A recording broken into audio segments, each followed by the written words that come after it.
everybody. Welcome to another Divine Soul Awakening show. We are a group of psychics and spiritual mediums coming together to help everyone awaken and align with their highest purpose and awakening process, I guess you could say. I didn't read the exact intro we usually do, so I'm just ad-libbing right now. But anyways, how's everybody doing today?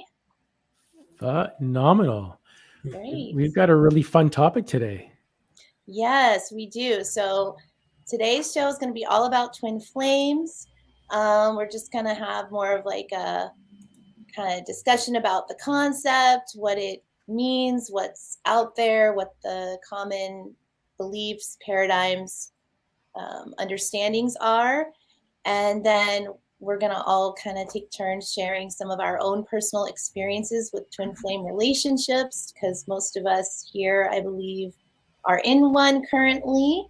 And so there'll be some open discussion on that, an opportunity to ask questions, of course, in the comments. I want to introduce everyone to Rita Mustafa, who is Con Knight's twin flame. And they are showing on separate screens, but they're both watching different dogs in the same house, right? That's right. So we have some other guests with that. But Mike is here today. And hi, everyone. Yeah. And we have Doc, who might be joining us sometime during the show.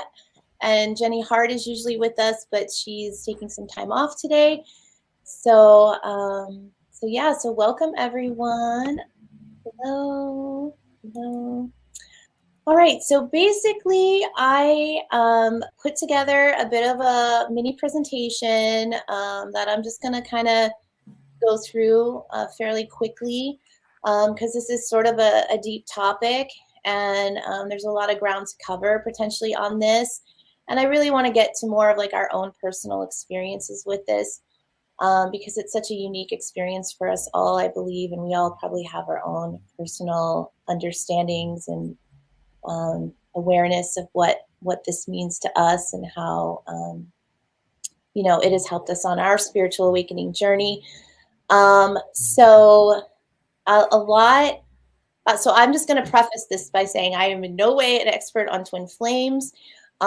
This is a fairly new concept to me. I would say I was introduced to this concept about 2 years ago when I had already started channeling, and I was taking mediumship courses, and I just noticed that this was just like a topic that everybody was like talking about. People would be wanting to know who's my twin flame, and then I would hear like different experiences with that. And then getting to know the Ascended Masters. There's some Ascended Masters that are known to be twin flames. So it was kind of a new concept to me about 2 years ago, but I was already with my husband, and I definitely perceive him to be my twin flame. But I really didn't get too curious about really getting into like what that even means. Because I already felt like I was with my soul partner. So I wasn't really like looking into that so much. But I had a recent experience like a few months ago that really triggered me to want to go deeper into just understanding this concept a little bit better, and some of the activations that take place when you meet your twin flame, and just what it means for your own personal spiritual growth process and relationships. So we're going to touch on like a real overview of the concept. And the first slide I'd like to kind of start with is just explaining the concept, because we hear a lot of people. I mean, this is a hot topic in spirituality, so it's like probably one of the most popular topics these days. If you go on YouTube and you search up twin flame, there's like so many people out there talking about this, and there's like tarot readings that people are doing, talking about divine masculine, divine feminine. So the basic, there's a couple symbols that really relate to, that really kind of help to explain the concept of what we're even talking about. When we're talking about twin flames, we're really talking about the concept of polarities and dualities. And so the yin yang sign, I feel, is one of the main signs that kind of represent like the concept in visual and spiritual terms. So when we're talking about divine masculine, we're really talking about energy. We're not talking about gender per se. So this symbol, the yin yang, the yang in this case represents the masculine, and these are just like qualities of energy, basically, that a masculine energy tends to represent. And then the yin is the divine feminine, and that would be the qualities of the feminine energy when we talk about feminine energy, that represents. And basically, the yin yang is showing that, a holistic, when these two come together in a balanced, harmonic way, there's a part of one in the other. And so it's just like a whole version of balance, polarity, I guess, light and dark, all of that comes together. And this is something that is a part of our spiritual practice, like individually, is about really bringing these inner forces, these inner energies, because we all carry these inner energies within. And so when we talk about balancing your divine feminine and divine masculine, we're talking about balancing the polarities within and coming into like a harmonic balance and centered place within. So that's really the concept as it relates to individual consciousness in growth. And so the other symbol that represents the twin flame dynamic is the Vesica Piscis, and this is more of a sacred geometric symbol. And it shows these two parts, the divine masculine, the divine feminine, coming together. And at this part in the middle is the merge. And that is where, essentially, from my understanding, your true twin flame is your higher self. And, that aspect that's always connected to source and your soul. And so this is kind of that 0 point energy where everything meets in the middle in a balanced way. And that is the ultimate goal of spirituality, is to find your center, to connect with your higher self, and to, move through your life in a state of flow with that divine energy and nature. So the bottom, I don't know if it's showing on your screen because there's this thing there, but basically the common terms for this union of higher self is, these are just common terms that you might hear that kind of represent this divine union. So divine union is one, sacred marriage, alchemical unification, and then twin flame union. Okay. So the twin flame paradigm, this kind of is like what the most common perceptions of what's out there from the research I've done that most people agree upon as far as of how people describe this dynamic when it comes to two people.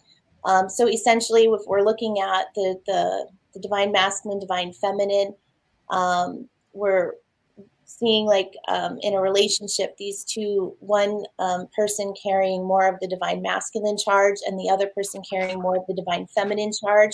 And it's not related to gender again. So this goes for like same-sex couples. One usually will have more of one polarity than the other. And so when these two polarities kind of unnaturally attract together, you're looking to create that sort of like balanced harmonic relationship like the yin yang represents.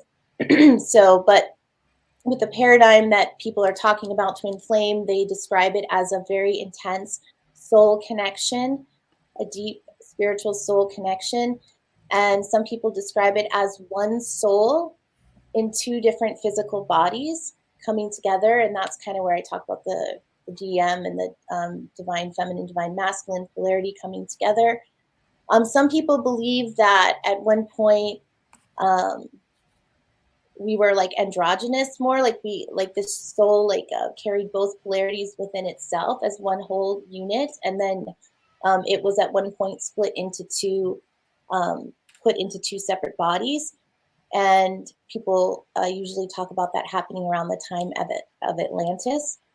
And then another way to describe this connection is as a mirror soul, or a soul that is considered to be like an energetic match, which would carry like a similar soul frequency or signature or essence.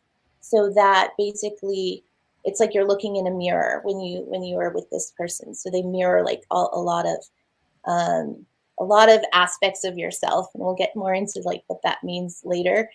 And then I have added on here like new paradigm because, and this is like throwing something out there that I'm going to share a little bit about my journey that has kind of brought this up for me is like, can you have more than one twin flame, and how might that present? And I have my own personal story about that, which is why I kind of threw that out there. But the idea around putting that out there is that I feel like um, paradigms are always evolving and shifting. So our concepts of these, or our understandings of these concepts, are always evolving and shifting as we ascend. So we need to be open-minded to the idea that, like, you know, this is a multi-dimensional concept and multi-layered in many ways, and people are having very unique experiences and might have new experiences that might test our old paradigms in this way. So we'll kind of talk about that more later. Okay, twin flame union. So when these souls come together, typically it's a divine meeting, so it's divinely timed, and most people agree that you meet when your souls are ready to meet. So it's really like part of your divine blueprint. It's like in God's hands. It's part of God's plan. It's part of your higher soul's plan, and it doesn't always happen like the way you want it to happen or when you want it to happen. It's really sometimes it's like not really in your control in the sense of when you're going to meet or how you're going to meet. It just happens when you're ready.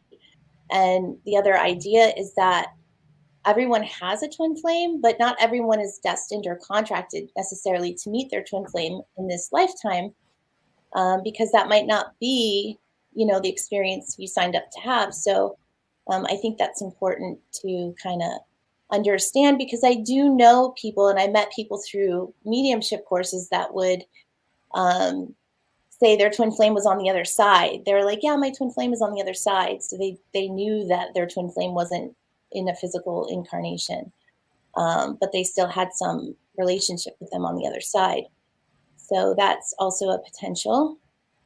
The general purpose of meeting your twin flame, above all, is for your own spiritual growth and awakening. It's for soul remembrance. It's to activate within you like remembrance of who you are as a higher consciousness and divine being. And it's for your growth and expansion. So it's not the only way to trigger a spiritual awakening. There's many ways to trigger a spiritual awakening. This is just one of infinite ways you can have a spiritual awakening, but some of us choose to have it this way. And the other purpose, I would say, is to reveal, like any spiritual awakening does, reveal shadow aspects, heal traumas, release fears, and move into a state of wholeness and unity with your higher self. And then ultimately, I think what makes twin flame unions very special is that they teach us unconditional love. Which is really what unity, Christ consciousness, fifth dimensional consciousness is really all about. It's all about learning how to love in an unconditional way, which many of us come in as having that, but society and cultural conditioning like program us to have these experiences that kind of teach us separation and bring up fears and insecurities. So it's really about, I think it's a good model for when you come into union with your twin flame to be able to experience that in a romantic partnership. And that would be like the ultimate goal for us all, to really learn how to be loving with ourselves and loving with everyone. So why twin flame relationships are the most challenging. So one of the big myths or misconceptions, or sometimes people get caught up in the idea of like the fantasy of a twin flame relationship, and that it's just like your ultimate partner and they complete you. And a lot of people are just, that's what they're looking for. But ultimately it's not all, I mean, you can have that in a twin flame relationship for sure, but it's really designed to be one of the most challenging experiences because it's going to accelerate your awakening process. So most, like all relationships, are essentially mirrors to us energetically, but the twin flame relationships are going to be your closest energetic soul match. So they are more intense on all energetic levels. And I just kind of said the highs will be higher and the lows will be lower, because they really will trigger very intense feelings of love and fear. And so these polarities are what's going to draw up these emotions to be released and to cause us to want to reprogram our concept around love and whatever shadow aspects are hidden, unhealed wounds, including ancestral generational traumas, past life traumas, are going to be triggered for the purpose of healing and integration. And this happens on an individual scale, but it's also happening on a collective scale because we're all affected by the traumas that have occurred for hundreds of years, and this feeling of separation and from God and our higher selves and our twin flame partners. So all of that's going to bring up some deep stuff to clear. Can I stop you before you move on there, Rachel? Yeah. Can you go back a slide? Sure. Pay attention to this slide because this is some of the most real information and what you really need to understand about the twin flame journey, especially about the highs will be the highest you've ever experienced, but the lows can be very heavy and very challenging. And again, it's not always about that fairy tale experience, but if you have your twin and you can get through the low parts, it's worth the fight. But the lows are low and the highs are higher than you could ever imagine. Yeah, super intense. But thank you for adding that in. Yeah, because I don't know if we've actually experienced that, Rita and I being twins, if we had really super highs and really super lows. Because now I would first say that we've never really defined ourselves to be identified as twins, and we've just we had our rocky moments in figuring out each other when we first were together, but ultimately we were just head over heels in love. And where we are now, it's a really comfortable state after 20 plus years of marriage. But I don't know if we've really had those massive highs. Have you had those massive highs, Rita? Highs and lows? I know I was trying to think like, oh, what were our highs and lows? But I think it was just our illnesses. Like, I think it's challenging when one person gets ill, whether that person can handle being in a relationship when things have changed, right? So for me, like, if I think back to like 2008 when I had cervical cancer, it was like, that was my kind of awakening, if you want to call it that, right? So that kind of like shifted me. It's not like we've always been spiritual. Like the spirituality is more recent for us. And then with your, transverse myelitis and then MS and like stuff like that. So I kind of feel like those were our challenges, but I don't feel like we ever thought like, oh, I can't handle this, I'm going to go. I don't know. I never felt that, but that's the only thing I can think of as our lows, right? Like our life, the life that we thought we were having is different now, right? Like here we are, early 50s, like we can't think like someone that's 50 years old our age, right? We got to think about, for you, like your mobility and like, we used to be able to go for walks. Now we can't go for walks. So it's like, it's that whole dynamic that changes, but we're still okay with it. Like you just sort of, okay, this is just how we're doing it now, right? We're just doing things differently. So that's the only thing I can think of that comes to mind. Yeah, I would say that. Yeah. I would say that, yeah. And if you weren't there, I wouldn't be surviving this way. If me not being there for you, I think you would have survived a lot easier. But me without you would be a lot more difficult. I don't know about that, but I think we're just there for each other, right? Like we don't think about it. We just do. Like, I guess we could have walked away if we wanted to walk away, if that's what felt right at the time. But it never got that bad that it was like, okay, well, I can't do this. Yeah. Yeah. Yeah, that's true. Very true. Yeah.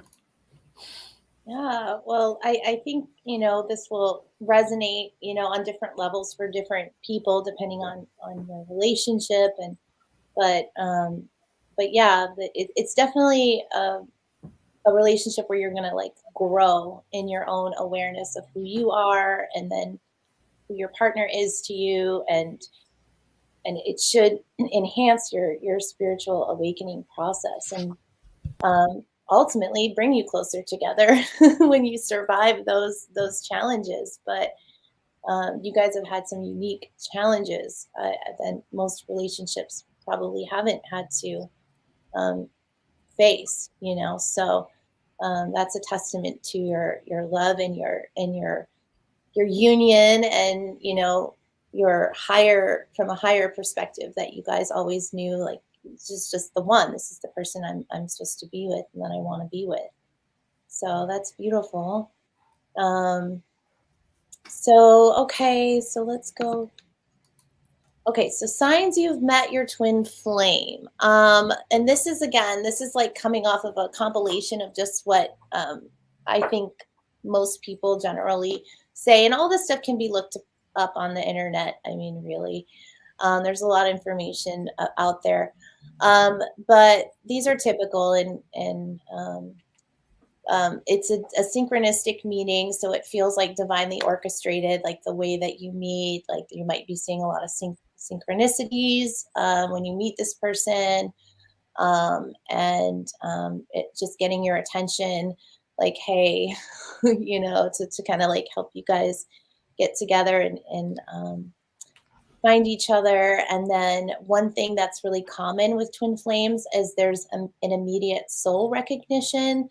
So whether you've just met this person for the first time in person, usually there'll be like an instant like feeling of like, this person, or it's like love at first sight type. People call it love at first sight, but I think it's just like your souls recognize each other on some level that you can't like logically explain. And usually people will say that happens when they first meet. I've also heard a lot of stories about people meeting their twin flame in dreams. So having regular dreams about meeting this person before they actually meet in the physical, because there's what? That was me. Oh, awesome! This whole slide is my experience. Yeah. For us too. Yeah.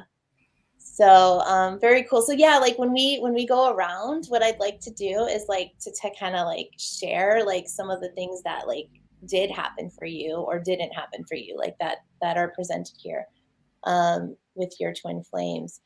But yeah, so that's one of the things that's fairly common, because apparently like your souls are connected, whether you know each other or not. So you can pick up on their energy and meet them in dream time. And so with that, usually when you do meet in the physical or even through the dream time, you have a very intense energetic exchange. And I'm talking more like physical, like your chakras, and you're going to feel things that you haven't felt physically. It's that can be intense. And telepathic, you might have telepathic communication, or the ability to almost like know or kind of sense what they're feeling or thinking. Dream time communication. When you're together, you might still meet up in your dreams and communicate on the 5D or astral. So the 5D connection is also an aspect. Soul memory activation. So you might just start having like memories of like past lives, or just again like this feeling of knowing this person. Increased psychic abilities. It'll open you up psychically usually. And the other aspects that are common, hi Doc, are, and this is like a big one. Typically, like again, the purpose is for spiritual awakening. So typically a twin flame, meeting your twin flame might be great for like a short period of time. And there's even a stage called like the love bubble, where you're just like, this is the one and it's all great. And then all of a sudden, like it can trigger a very intense spiritual awakening, which is sometimes comes in as a Kundalini awakening, or it's also called Kundalini rising, which I'm not an expert on explaining, but it's very intense. It's like an energy, like the Kundalini energy, like going up through your chakras, and then like it kind of like hits on all these blocks, and then it causes like this like purging of, you know, emotions that don't serve and all of that. So that can be kind of intense, or it can also be very spiritual and like activating on a spiritual level process where you just feel like really tuned to your higher self, and you're like feelings of peace and connectedness to source, and you see the love in everything, and you get all this high vibrational emotion. So that's also a very personal experience, and twin flames aren't the only way to awaken that energy as far as I know, but that is one of the common occurrences that happen when you meet your twin flame. The other thing that can be triggered is a dark night of the soul, which is also an ego death. And that eventually leads to a rebirth, a resurrection of like a new version of yourself that is more aligned with your higher self and divine purpose. So that's an intense experience that, again, twin flame is not the only way to trigger that experience. Many events can trigger that experience. But it is part of the lows that we're talking about, like having to go through and really find yourself again. And so I added in relationship stages, cycles, and patterns, because this is just something that is kind of a common thing that people talk about with twin flames is, I guess some of the common stages. I mentioned like the love bubble, and that's like a state of union, but then sometimes when the emotional stuff gets triggered, when the darker shadow aspects get triggered, and those wounds start coming to the surface, that can cause one twin flame to like run, and it can cause a state of separation where you guys break up, or you emotionally or physically distance yourself. And then it can kind of sometimes end up in a pattern of like, where one is the chaser and trying to chase the other person, the other one's like running. And I don't know, that doesn't relate to my personal experience with my relationship per se, but apparently it's common. A lot of people talk about that. And then I've also heard that it's also can be common to experience periods of like doubt that this person is your twin flame, because you're going to experience like those really high highs, but then you're going to have those lows. And then maybe during those points, you're just going to be questioning, like, is this person my twin flame? Is this person I want to be with? And that those kind of questionings come up. And then some people can get caught up into like, especially if there's a period of separation, because there's such an intense longing. And I didn't add this in, but a lot of people say there's like a soul longing for this person that just can't be matched by like any other person. So you might break up with this person and notice that you just can't get them off your mind. Like, why do I still feel like some people say they can still feel the energy of the person around, like the person is still with them in spirit or something, that they still feel this connection with that person, even though, you know, maybe they're trying to move on, but it's just like not that easy for them to move on because there's like a calling or longing for that person. And that can sometimes lead to like obsessive thinking. Yeah, so these are just like common experiences that people talk about online and with different flames. Do you want to go back?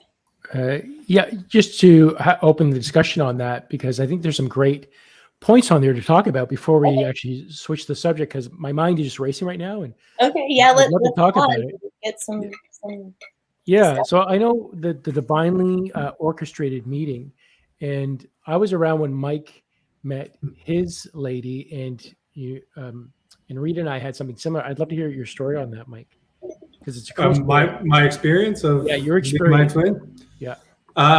Well, I actually met her in meditation before I met her in person. I was at a conference, and part of that conference, we did some meditations, and it was a guided meditation that I followed for about 20 seconds. And then I was taken off on my own journey. And as far as I can sort of explain it, it was like I was traveling through space, watching galaxy after galaxy after galaxy go by underneath me. And then I appeared inside of this, I'll just call it inside of a UFO, because that's the only way I can really explain it. And in the middle of this space in this room was this 3D holographic image of a female body. Athletic build, about 5'8", curly auburn hair down to about here. I saw the shape of her face, but none of the details. And the moment I connected with that 3D holographic image, I had the full Kundalini burst through, had that full spiritual awakening. My heart just went and opened right up, buzzing, just like more energy than I ever thought was possible. When we came out of that meditation, and I actually kind of came back into the physical body, I started to look around the room, and there was about like 150, 200 people in this space. And as soon as I connected eye to eye with somebody, all of a sudden I saw their whole life story. I heard every thought going on in their head. And, you know, at first I'm like, oh, this is cool. But I'm kind of like, man, I don't want to have to go through life experiencing this. I looked to the back wall of the room, and the wall actually disappeared. And I could see what was happening on the other side of the wall. So with this increase in energy that was moving through me, I actually became really that whole idea of becoming God, becoming the divine within myself. And I stayed up in that real high place for about 3 weeks. Then it kind of slowly tapered off, and I found my new balance, my new vibration that I was vibrating at. And then I actually met her in physical form about 2 months later. And the first time we met in person, as you said in one of the other slides, it was that instantaneous recognition. The first thing I said to her when we met in person and our eyes locked was, welcome home. For us, it was a continuing of a relationship. It wasn't starting a new relationship. And our first date was actually us standing in one place for 3.5 hours, just holding each other. And then it was 4 days after we met. I actually ended up moving in with her after 4 days. But she touched my arm, and she got the full Kundalini activation.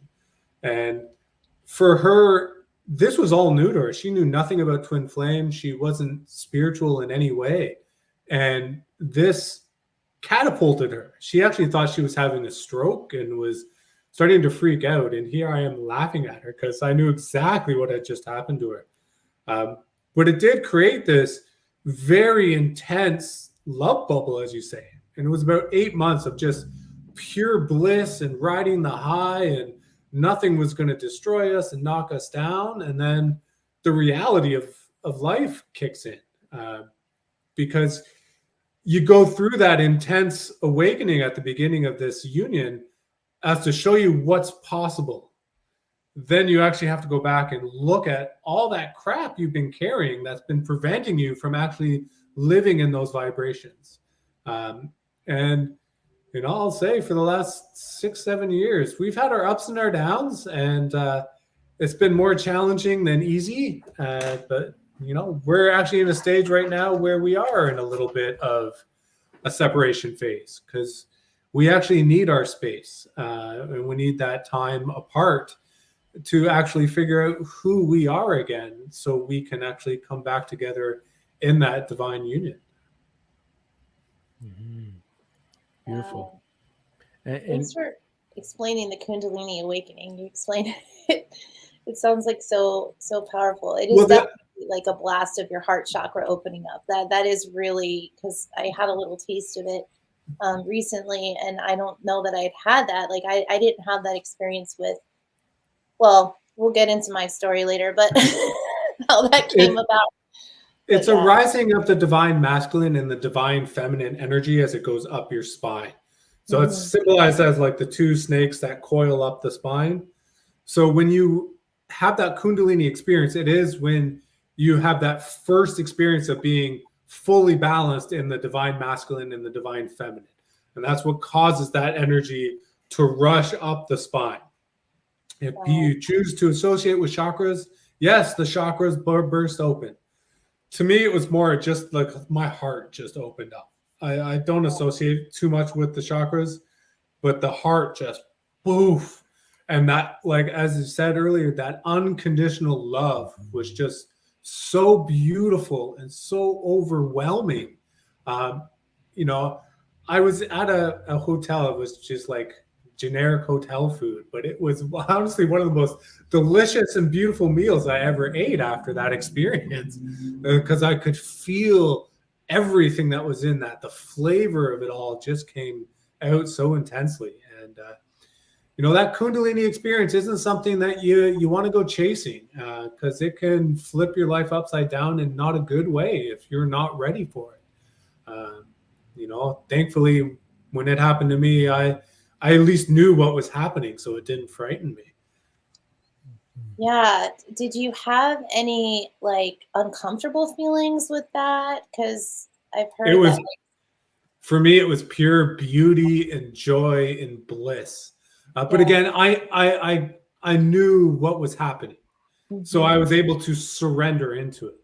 When it happened to Sylvie, she had the fear because she didn't know what was going on. Like I said, she thought she was having a stroke and a heart attack, and she actually told me to call the ambulance. Wow. And then I calmed her down, and I actually explained to her what was going on. And once that made some sense to her, then she surrendered into it, and then it became the beautiful experience that it was. But yeah, it can have the opposite effect on people. Yeah, and there's a term that I came across that I didn't put on my slides. It's a common term. It's like the soul merge, or like the twin flame merge, and that's kind of what you're describing when you come into contact, whether in the physical or maybe the dreams too, where your souls merge into one. The soul merge typically happens the first time you have physical intimacy. Oh, okay. Is where the soul merge really happens. Okay. You know, for Sylvie and I, there was no effort at all. It was a pure tantric experience from the first moment we were intimate together. Whereas in the past, yeah, I had tried to make that happen in previous relationships, but this was the moment we connected. It was out of body experience. The physical didn't exist, and we were just swirling around in the world of bliss up above. So yeah, that's what happened for Rita and I as well. We were just swept away with passion. Yeah. And it was the most life-changing experience ever when we first connected. Yeah, it's not lust. It's not a lust thing at all. It's a pure power of love. Yeah, it was just respect. It was an even balance. It was just a wonderful union. Yeah, absolutely. And you know, I think I've told my story a few times about how, you know, Rita, we were definitely divinely orchestrated when we got together. I'd like to hear Rita's aspect of this, of just our connection, because I've said it so many times, but I've never really heard your side. Like what do you mean? Like just Well, meeting in general? Yeah, well, I mean, when we first got together, and so Rita and I, we met. We were in the computer industry, and she was working for a small store. I was working for a distributor, and we talk on the phone quite frequently. And then there was a chance that we got to meet up in person at this convention, business meeting type thing, or a convention. And for me, it wasn't necessarily love at first sight, because Rita was married at the time, and so there was some boundaries there. But we ended up getting so strong after that, we just couldn't be away from each other, that I would drive 3 hours after work just to steal a kiss from her, and drive 3 hours back. And it was so hard for us to leave each other once we were together. It was painfully hard to be separated. So I'd love to hear your story on that, Rita. Brody. Yeah, I have to think about this. I think by the time we had met in person, kind of. Oh, sorry. My sister's dog is staying with us, so he's Taking muscling in over. on Rita. Something All to the dogs say. want to live with Rita. Birdie. Okay. Yeah. Okay. Yeah. One time I think we met in person. A little hard to hear you. How about now? Yep. Oh, you're muted. You're muted. Yeah. Oh, okay. How about now? Maybe I'm not supposed to share. Maybe. Maybe it's a secret. No. I think by the time we met in person, I'm kind of like a free spirit in the sense like I like to just go with the flow of things. Like, and it just felt normal to just like, even though I'm married, it's like, no, I want to go do this now. And it was just sort of like a natural progression for, not progression, what's the word? Trajectory. Like transition from like one life to the next life. And it's like, this is good. I like this. This is what I want to do next. And it was just sort of, for me, it was just, I kind of just, because I'm the type of person, if it's, if this doesn't resonate with me, like I'm just going to go. This is good. I'm done. Like, that's the type of person I am. Like, I don't think too hard about it. Right. So, and we've been married over 20 years and, and it's still like, no, this is still like, I like this. Like, I like being around him. Like, even if we're not necessarily doing stuff together all the time, but I still like hanging out with him and I still like just doing simple things with them. Like, so to me, this is like, I don't know, like why would I want anything different? Yeah.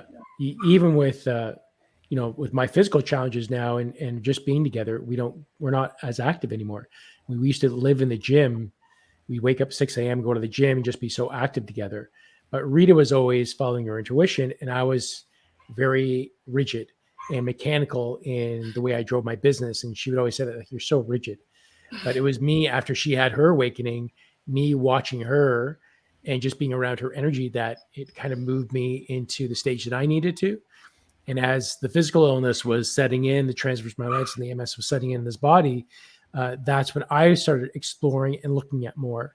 And because I have been observing Rita for so long, and there's such a respect between us, that if she's listening to it, it's like, oh, well, it's got to be good. So even though we would listen to like Eckhart Tolle and it was like nails on a chalkboard for me, a couple of years later, it was, okay, this is really good. But I knew like she was definitely much more awake and intuitive, because she was one of the people, especially women. I would observe women because I admired how intuitively open that they were. And she was one of my role models. I would definitely observe Rita and just be around her. And I mean, it's great where we are now. Mm-hmm. Yeah. We just love being each other's energy. And for myself too, I also came from a divorce before I met my twin. And it's actually quite common to go through something like that, through a hard relationship or coming out of a relationship, and then stepping into that next level when you're ready, right? Yeah, and we were seeing psychics. I mean, we would go to psychics on her birthday. We'd always go to a psychic together and sit in that energy, and they would always say how we were divinely guided, that our guides made twists and turns and angles to get us together. And I remember the pivotal moment, the company that this computer distribution company, I could have gone for another company and made a lot of money. And we were pretty young there in my 20s at that point. So I could have taken that job, or I could have gone with this more of a career-based job, which would have been less money, but more stability. And if I didn't make that route, if I chased the money, I wouldn't have met Rita yet. But because I said, okay, I want stability in a career, after kind of waffling a bit, I said, okay, let me just go this way. I could see my guys just now, they just kind of, whew. Thank God he finally made that choice. We've been trying so hard to push them together. And we finally got to that point where we got to meet and spend time together. Even though it was over the phone and 3 hours separately, it was one step closer to having our divinely organized union. Well, it says when Sylvie and I started to converse, we realized that many times throughout our lives, we were actually in the same places at the same time. Many concerts and events that happened in Toronto, we were both at the same time. And I actually remember seeing her at a specific concert we were at. And because I'm a beautiful redheaded woman when I was younger wouldn't walk by me, and I would take notice. And so I distinctly remember seeing her in person at one of those concerts. Geez, 20 years before we met. So it's interesting how those things line up. And what I find even funnier is I actually introduced my ex-wife to her twin flame, which is what triggered our separation and divorce. And then that led me to being directed and divinely guided to meet Sylvie a couple of months later. I remember when you were going through that as well, and you were pretty okay with it, like with everything about it. It's like, well, this is just the way I got to go. This is the way. Like, you're so much more open at that point, and it's like, well, it is what it is, and it's not really for me, even though it was still a bit of still hurt. Yeah, it still hurt, and you obviously were both going through pain, but it was still, there was acceptance there, and you were letting it go, like allowing yourselves to go through the process, and and thank goodness that you both did, because I mean, both of you are just so much more happier. Yes, yeah, very much. Yeah. And how about you, Doc? Welcome. You stepped in a little bit late. Glad you're able to join us, Doc. I'm really sorry. I thought it's a long story, but it's a clock shift. I've got some furry friends here. They might say occasional words, so I'm going to have to keep if I go mute, you'll know what's happened. First of all, thank you all for sharing what you have done, and it's been very, very interesting. And Rachel, I'd like to get back to your slides another time to look at them. So I was checking with my higher self about this, and I'd just like to share a few things that came through. So firstly, my understanding is that the vast majority of souls here, their twin flame is elsewhere. It's not necessarily on the earth plane. I'm sure that's been said earlier on. And then of those who are incarnate at the same time with their twin flames, the role is obviously primarily a soul progression rather than necessarily having a relationship. And if there is a relationship, then it's not necessarily romantic full on, because there's lots of learning and growth within each of the stages of that particular relationship. However, the thing that really surprised me was the following. Sorry about this. Firstly, my son, who's 30-something, and my youngest daughter, who's 20-something, early 20s, are both twin flames. Okay? So it doesn't have to be the sort of type of relationship that we perhaps sometimes read. And to say they are similar is an understatement. Their path, their trajectory, their learning points is all very, very similar. And they can think for one another. Words pop in their heads when the other one's thinking about it. When they're together, they're totally relaxed. They've got each other. So, Aria, stop it. They've got each other's back when there are issues between the other siblings in the house. And it's just incredible to see these two get on. Even though there's a 10-year age gap and they live miles away, when one person is having a particular thing, the other one thinks about it. It's like that, okay? The second thing is my eldest daughter has found her twin flame, but she is part of a triad. Now, that sounds pretty interesting, not the least of which... It totally blew my mind when I suddenly realized this. And she has the presence of mind to realize the strength of that connection. I mean, they both apparently were crying when they met each other because they could think immediately what the other was thinking, and they were so synchronous. But I was told that she's part of a triad, and there is a third part of that twin flame which she will meet in due course. Now, at the same time, she was in a relationship as well. And so she had the presence of mind to say, I'm just going to see how it goes first with the current chap, and put aside this twin flame that she's met. And so this sort of jolted me because despite, and correct me if I'm wrong, despite what we sometimes read about this or hear about this, and there are a whole bunch of relationship counselors or whatever you want to call them, who are also twin flame counselors out there, we need to step back purely away from the romanticized version of this and actually see it for what it is. And going with the flow is part of that journey. It's that, from what I've been told, it's an immense feeling of bliss. God, where that came from? And sorry, I've just been distracted by something. It's an immense feeling of bliss and also complete comfort with the other person, that you don't necessarily feel as if you have to work at that relationship. It just clicks. There are many times when I've observed them thinking in synchrony. There are many times where he will just instinctively know when to reach out to my younger daughter, and then vice versa when one of the others is feeling out of salt. And it's just an amazing thing for parents to see this level of support as well as synchrony, in which you may well see in actual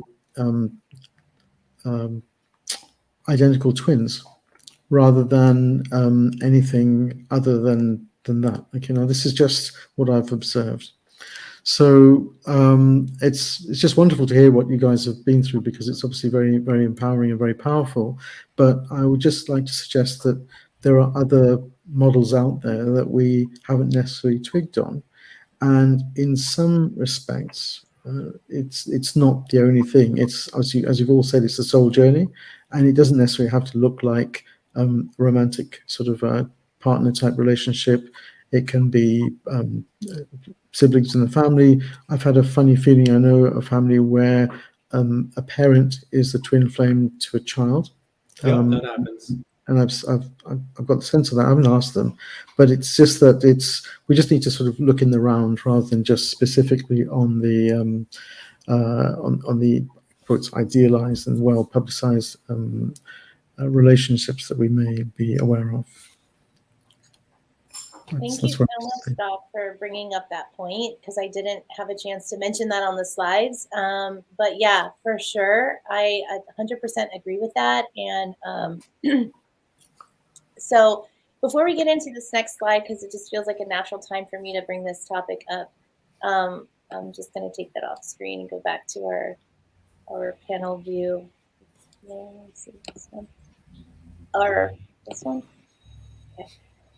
Because Doc brought up something that I'm really curious to hear more about, and you're touching on kind of where I want to go with the topic of twin flames, because I've had my own personal experience that has really woken me up to the idea that maybe there is more than one, for example. And so you're talking about a triad. So I just wanted to for you to explain that concept, like how you perceive that to be, and just more about. Okay, so my understanding is, and let me just check in. Okay.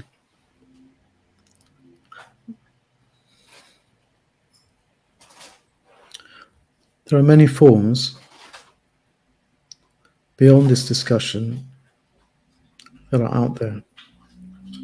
And part of our discussion and the energies that go beyond this will help shift thinking away from the romanticized understanding of twin flames, which some of us and some others have been led to believe. Okay. It is true that if you are fortunate to know your twin flame in this life, and you have done the inner work to clear and the outer work to progress the relationship, it truly is bliss. But this, in many respects, is the exception rather than the rule. In relation to triads, okay, this is what I've just been told. I don't know for sure. But it's okay, it's true. it is relatively unlikely you'll meet, or all the triads would meet at the same time. Sometimes it is beyond the capacity of the human mind and brain to absorb and understand this. You have seen and heard how potentially difficult it can be when there is a soulmate and the twin flame appears, going with the flow and allowing what was predestined to happen is the best way of coping with this. But nevertheless, there are a large number of different types of twin flames and their relationships. Okay, so I'm now being drawn to Master Yeshua and Mary Magdalene. We have the various divine masculine, feminine entities. So we can see some of these in history, although the story has been much, let's just say, maligned or hidden. Obviously, with Mary Magdalene, it was very much maligned. Okay, so that's just come through. So I think we need to be somewhat open-minded, perhaps, on this whole thing, because it's great when you find the one, etc., but there's a whole load more stuff that can happen out there. So. Yeah, thank you so much for sharing. That resonates so much for me, and I just feel so much more at peace. Like even just like you bringing that aspect up, because that's more or less like a scenario that has presented in my relationship recently. Right. But there's a twist, and so I always believed I was with my twin flame. I still believe he is my twin flame, but this is an ongoing journey, and this is more of a recent experience. So we're very much still processing, integrating. We haven't had like the length of time to really sit back and observe exactly the truth and highest message and meaning in this experience for us. But it has definitely triggered within us both an intense spiritual awakening, an intense dark night of the soul. I mean, I've already gone through my first dark night of the soul. Like before I met my husband, I went through the most intense dark night of the soul. And then that's what kind of led me on the spiritual path and got me into spirituality. But actually it was my husband that introduced me to spirituality. So after I went through my dark night of the soul and I was kind of like coming out of that experience and in the process of forming my new identity, who am I now? I met my husband and I, you know, I called out to God. I want to know the truth. I want to have a relationship with God again. And then boom, my husband appeared very synchronistically. It was soul recognition. I mean, like literally he walked through the door of the building. I'm like, who is that guy? Like, I need to meet this person.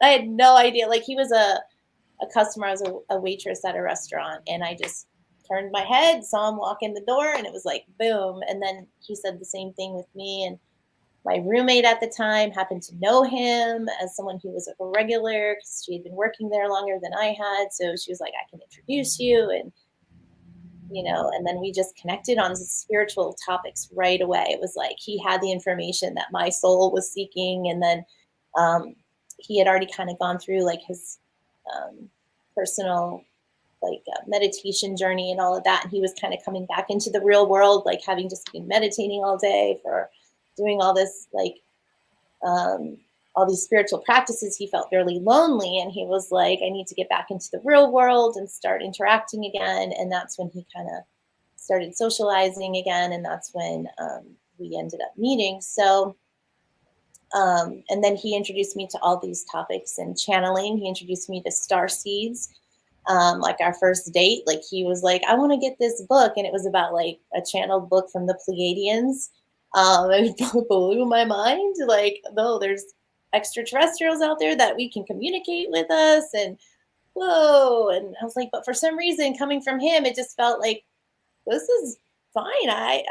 Yeah, this makes sense. It resonates. And I don't think we had like a Kundalini awakening. That didn't happen in that way that Mike has explained it, or that I didn't even know what that was. But I don't remember that kind of, but we did have like an intense love and an intense like connection. It felt like home, like all of those feelings were there for both of us. So, but we never went through a period of separation, but like, we did like distance, like emotionally distance ourselves sometimes, and raising kids, having 3 kids, that kind of makes it harder to connect, a lot, or stay connected. But mostly like the distance was more about, for us, I was still in the process of finding myself. Like I still had like a lot of baggage and stuff to heal from like stuff that was previous to meeting him. So, but he definitely triggered all of that to come right to the surface. So it was like, we had some really intense like highs, some really intense lows. I can definitely relate to that. But we grew. We were always making progress. So it was like, there are definitely moments where like, is it better to stay or go? But like, it just always felt like on the highest level, we were still connected. And like, I just couldn't imagine like just not being with this person. I'm like, not going to find this spiritual connection with just anybody. Like, I just knew that intuitively. So we always, stuck it out. And I saw a lot of growth like over time in both of us. But he was more 3D oriented, and I was more like getting into the like spirituality more and more and more. And he was kind of more focused on business and work and supporting the family in that way. So he kind of lost touch with the spiritual aspect of himself in that sense. And I was getting into that more and more. And so when I started channeling, that's when I feel like my ascension really accelerated. And that was like 2 years ago. So that's when I really started coming into my own wholeness. That's when I think I really started to understand the concept of balancing the inner masculine and the inner feminine. And I started seeing more clearly some of the issues that our relationship was, like some of the where the disconnects were, and the communication blocks and the heart blocks. And so we kind of butted heads still, like even through that awakening process, and we weren't really connecting on that spiritual level that I was really craving. I knew he was capable, but it just felt like there were still some blocks on his end, and I wasn't really sure what they all were about. But and then in August, right around like Lionsgate, well, actually before that. So this is where it kind of gets interesting and unique. And again, it's still very personal, so I'm only going to share like the details that I'm comfortable sharing. But basically, because I'm a medium, I channel different guides, and some of them I've never met in the physical. They're deceased. They're on the other side. I started connecting with this one guide, and it was kind of serendipitously that I was introduced to them. Like, it was basically somebody else wanted me to connect with this person. And I started channeling them, and I was like, I noticed there was like a very strong instant connection with my connection to the person, and my ability to like channel them clearly.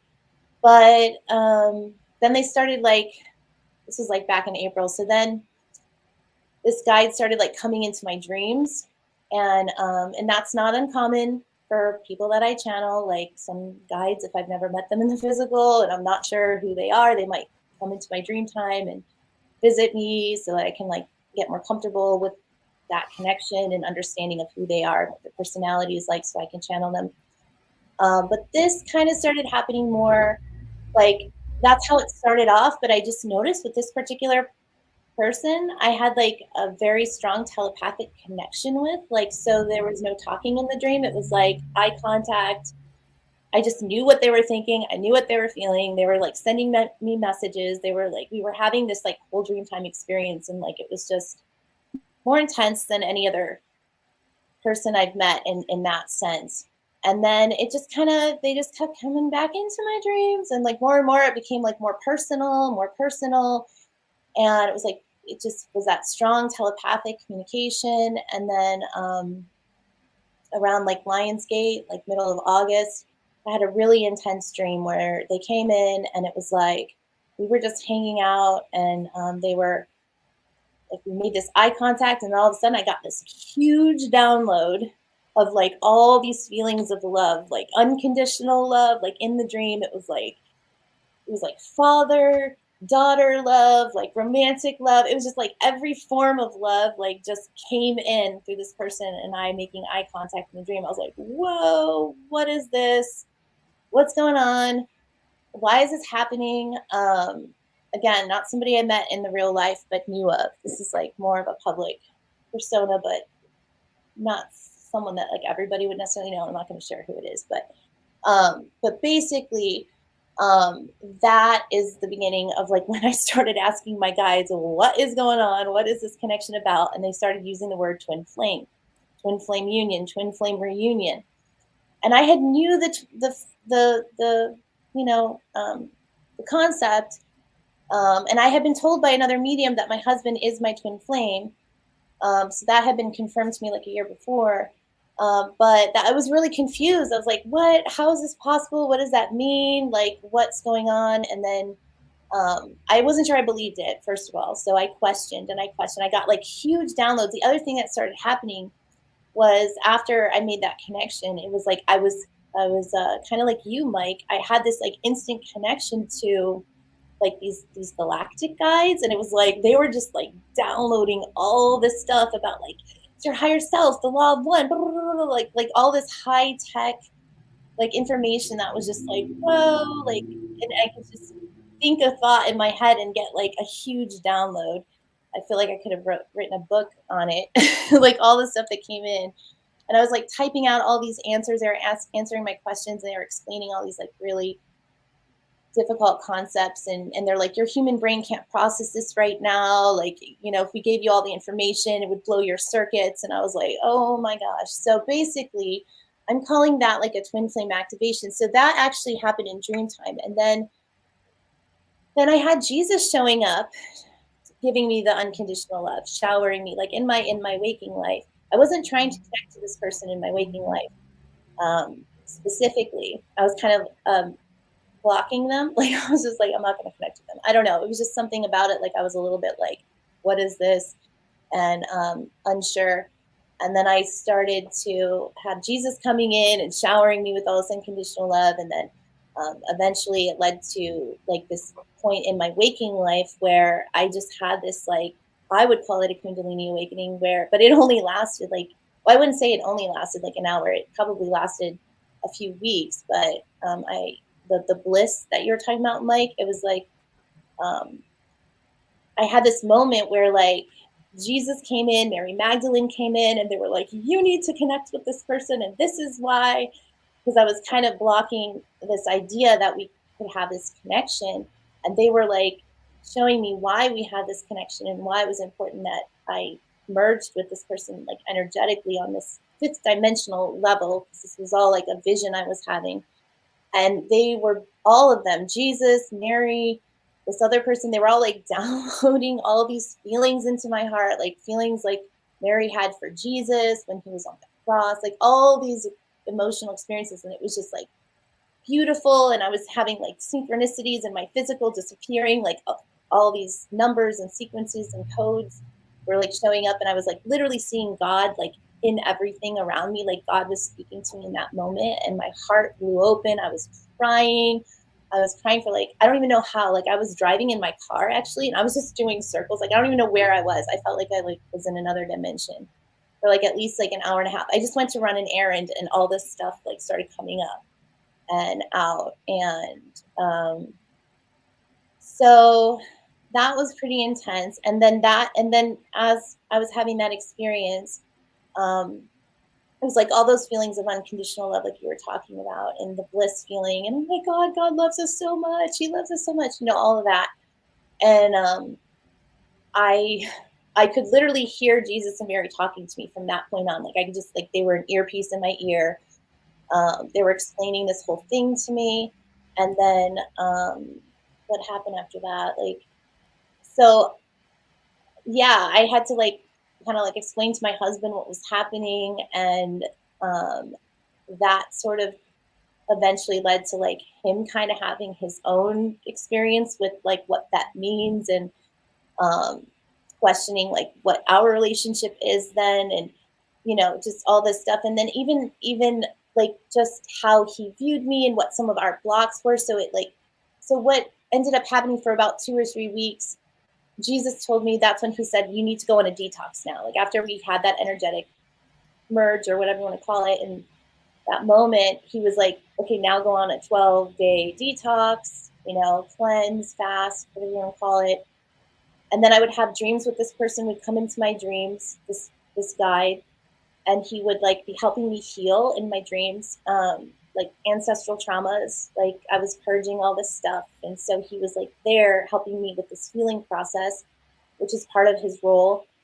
And what else? So I was going through a process of intense purging. So then it was just like emotional release, and I could feel his feelings. This guide, I felt like all these weird sensations, like heart chakra activations. It felt like there was a cord to my heart that was like pumping information in. I just felt like my heart was like on like burning sensations in my chest, and there was like panicky sensations at times. But I kind of had the understanding to just like let the love in and go with it. But then I also had beautiful moments of like feeling like I was so connected to my higher self, like so peaceful, like I'm home, like that feeling of home that you just long for. I had all that. Meanwhile, like I'm having to explain this to my husband, which I'm very transparent. There's no reason not to be. And as I'm going through this experience, so what kind of started to happen as I started to notice that he started purging. He started kind of getting real with himself. His heart chakra started to open up. And we started to communicate on that level, because I was basically like, I can only communicate on this level. Like I can't, like you can't even pretend like to tell me that you're saying something right now. If I can read, like if it's not coming from here, like we can't connect. Like we have to only talk from that place. And so it really forced us to have like, a reality check, I guess, a wake up call in that sense. And then it triggered some emotions in him that like were his own blocks, that like we had some trust issues, and that kind of came to the surface. And it just was like a healing process for both of us. So we kind of like held each other's hand through this process, and then it actually drew us closer together. And then what I was pretty much told was like, this person isn't here to break you guys up or to give you like the sense of like you have this twin flame and it's not this person. It was more like to activate us and to bring us closer together, and to bring us more into wholeness and unity, because we were kind of maybe like going through that period of a little bit of separation. But not like physically separation, but just more like we weren't connecting on that level as much as we should have been. So that's sort of what came around. And, it's only been a couple months, but we've had some of like the best moments and the most like blissful moments we've had in our relationship since this happened. So it's really like was God's plan. It was, to bring us closer together. And I do feel like he's my twin flame. And that's why it's like, these terms are like, this, I don't know, and I have met this other person since then. I've said, okay, if this is a real thing, then like meet me in dream time. And when they did that night, meet me in dream time, I actually met the person who they were as their higher self. And then we connect, and then I felt the home. I'm like, I do know you. And they were telling me about like past life connections and things like that in the dream time. So it was like a conscious meeting of me and this other person, who they were as a higher self, not who they were as the persona that I perceive them to be in this lifetime, but that I didn't technically physically meet in person in this lifetime. So it has been quite a transformative experience, and probably very unique. But I do feel like there's a higher reason, and I feel like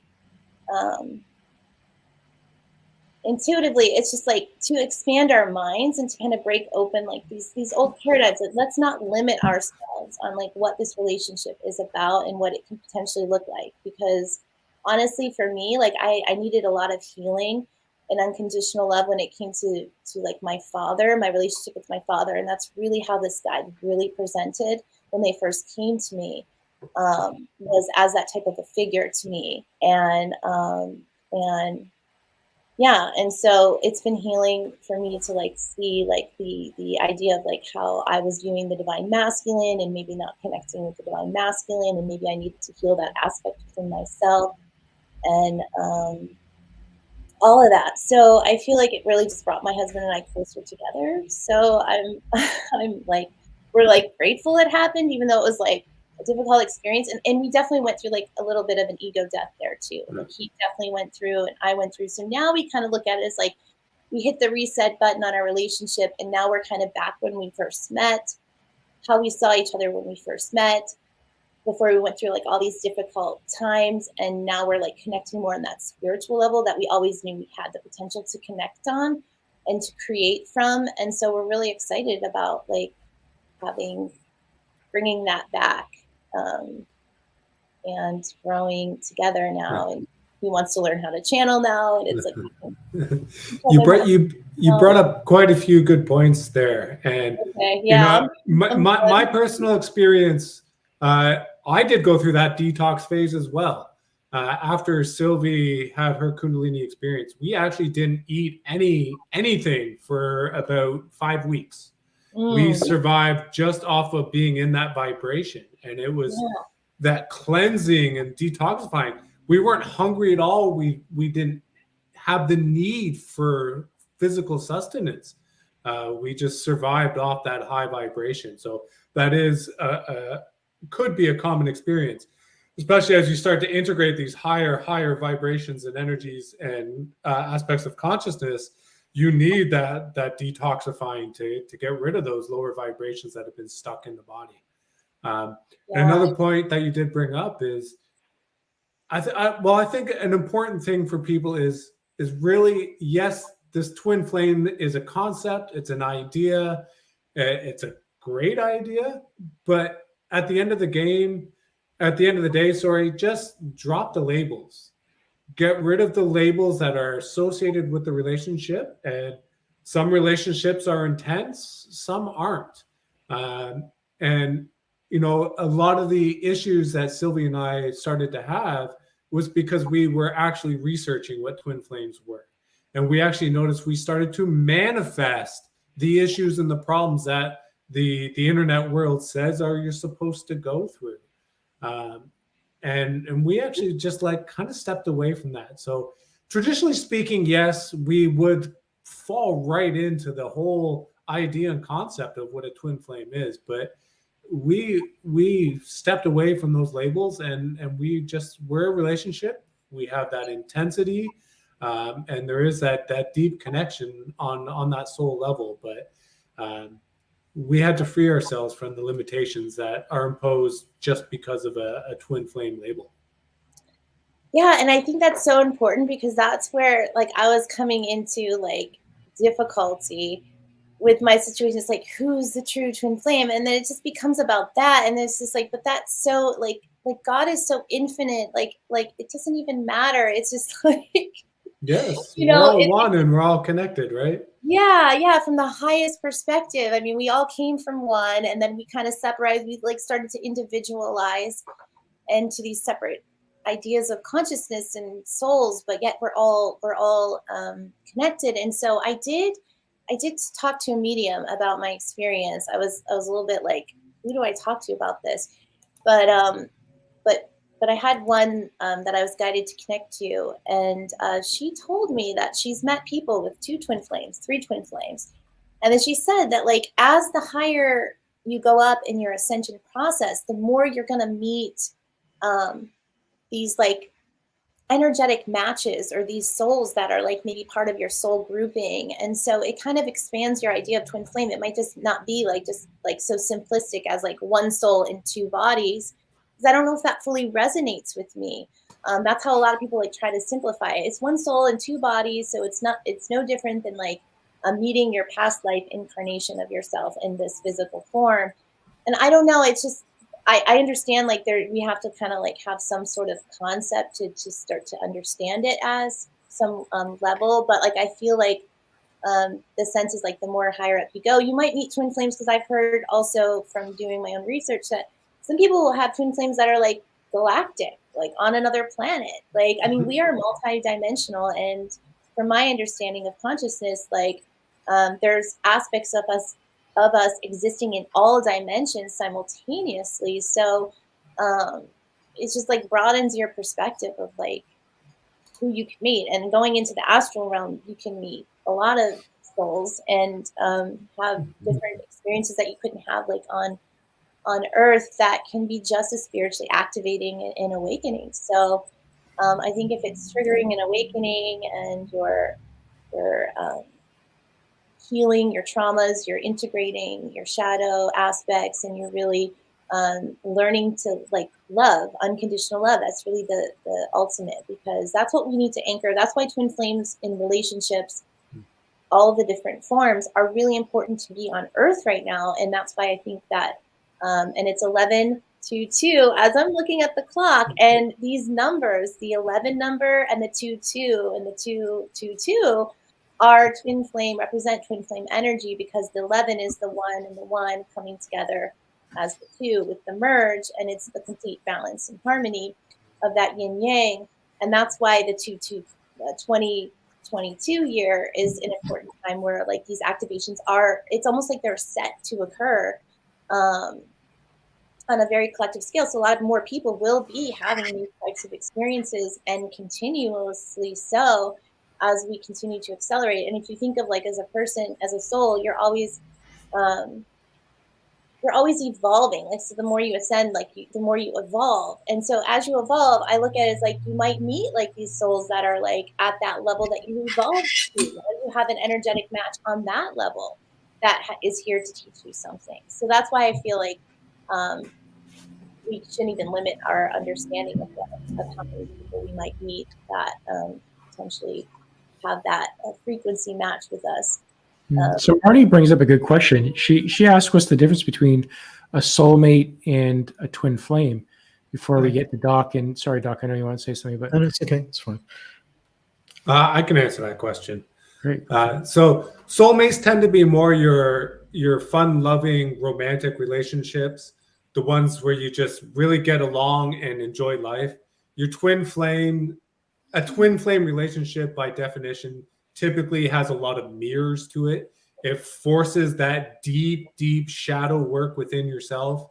The twin flame relationship, again, isn't always joyous. It can be quite a bumpy, dirty ride for a lot of people.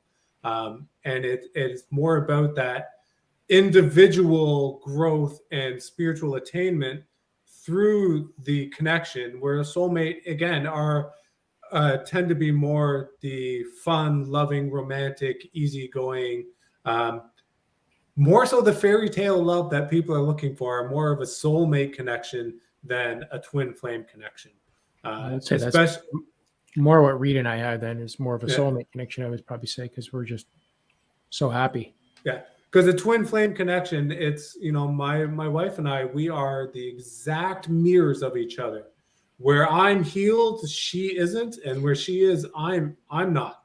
And so we have this constant push and pull, because we're mirroring back at each other all the things about ourselves that we don't want to recognize, we don't want to admit, or we haven't healed yet. And that has created a lot of tension for us from time to time. Yeah, that's how I view my relationship with my husband too. Like there's issues that he doesn't have that I have, and we kind of trigger those to come up, mirroring each other. But Doc, did you have anything else you wanted to share? Yeah, it's funny when you mention unconditional love, that also popped in my mind straight away. I mean, looking at the twin flames I've seen around me and on my house, etc., and beyond,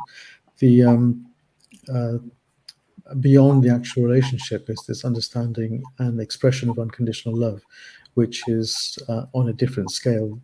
I guess the nearest thing I can align it to, if there is such a thing, is the sort of love a mother has when she gives birth to a child. It's that, intense but just blissful sort of relationship.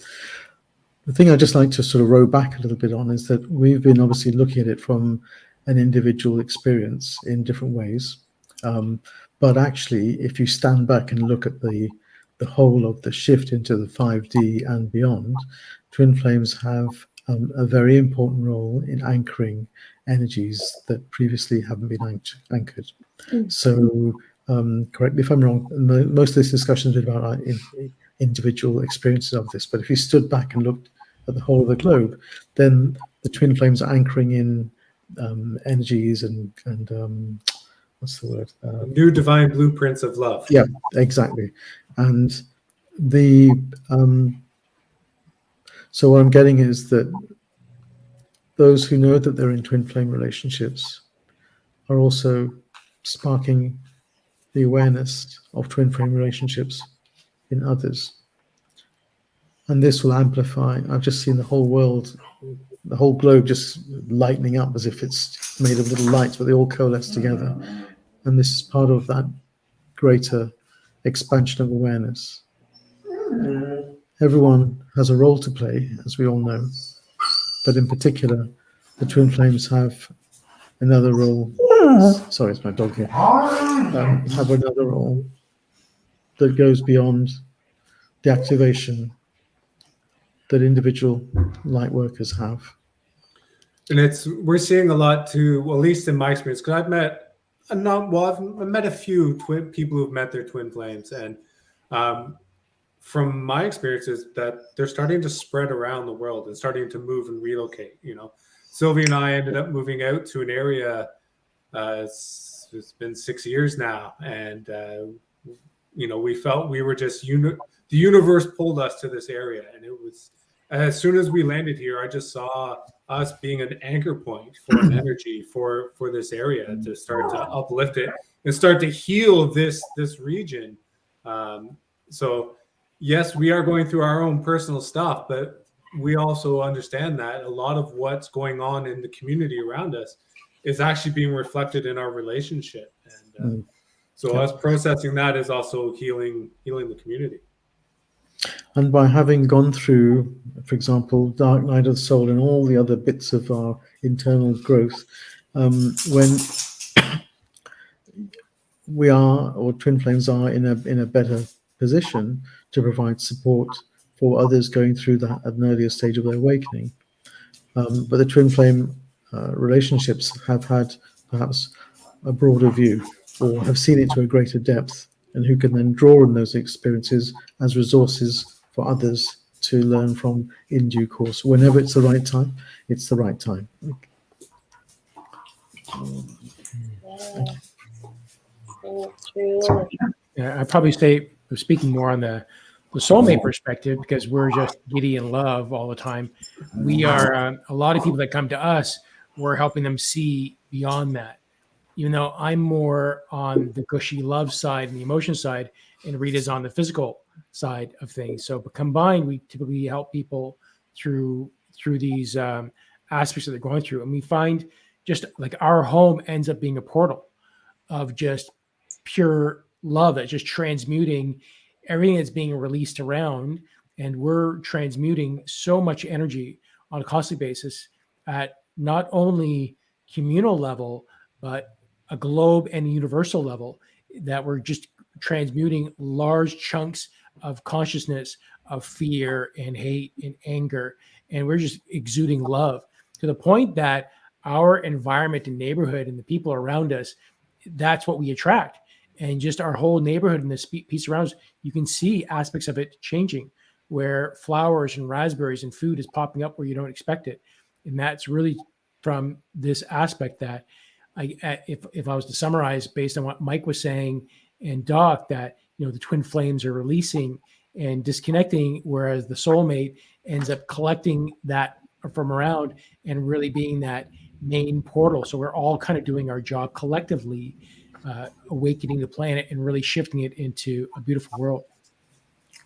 Yeah, I mean, the thing that just popped in my mind was that there's a lot more karmic work that's done with soulmate relationships, whereas with twin flames, it's about personal growth. And not that there's not a difference, but it's a different sort of context. But nevertheless, it's just wonderful to hear your examples of this, because there's obviously a plan about where these relationships are and when they coalesce, and to enable and anchor the energies into Gaia for healing and nurturing, as well as for the collective as well. It's just wonderful to hear these stories. It is. Yeah, beautiful. Well, that was a great talk today. I had no idea what direction that was going to go, and it flowed quite well, and lots of different perspectives, lots of new ideas, and lots of sharing from the people too that were watching. And it's nice to have them ask their questions, and hopefully they gain some insight and a different perspective on this twin flame journey and what it's really all about. And again, it's just stay on your own path. Don't go seeking the twin flame. If it's meant to happen, it'll happen. Live your life from that place of love. Live from your heart, and just trust and follow you and your guidance, and you will have a happy life.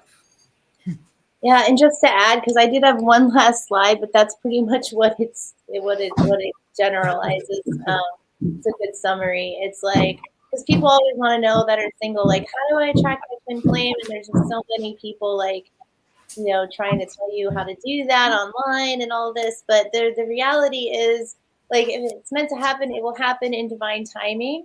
Like Mike was saying, stay on your path. Like, keep working on yourself. Like, healing, integration, shadow work, coming into union with your higher self, opening up your spiritual gifts. You can just trust in the divine plan. But don't go, it's like a paradox. You don't want to go out there like looking for that person. You have to find that within. It's self-love, unconditional love within, and then you will naturally attract into your life that perfect harmonic relationship that will balance you out. So I heard a great analogy that the flower doesn't go after the bee. The flower needs to bloom, and the bee goes to the flower. So you really got to work on yourself and just expand that love out. And that really sat well with me. I didn't go looking for it. And Sylvie had no idea what a twin flame was before we met. So she definitely wasn't looking for it.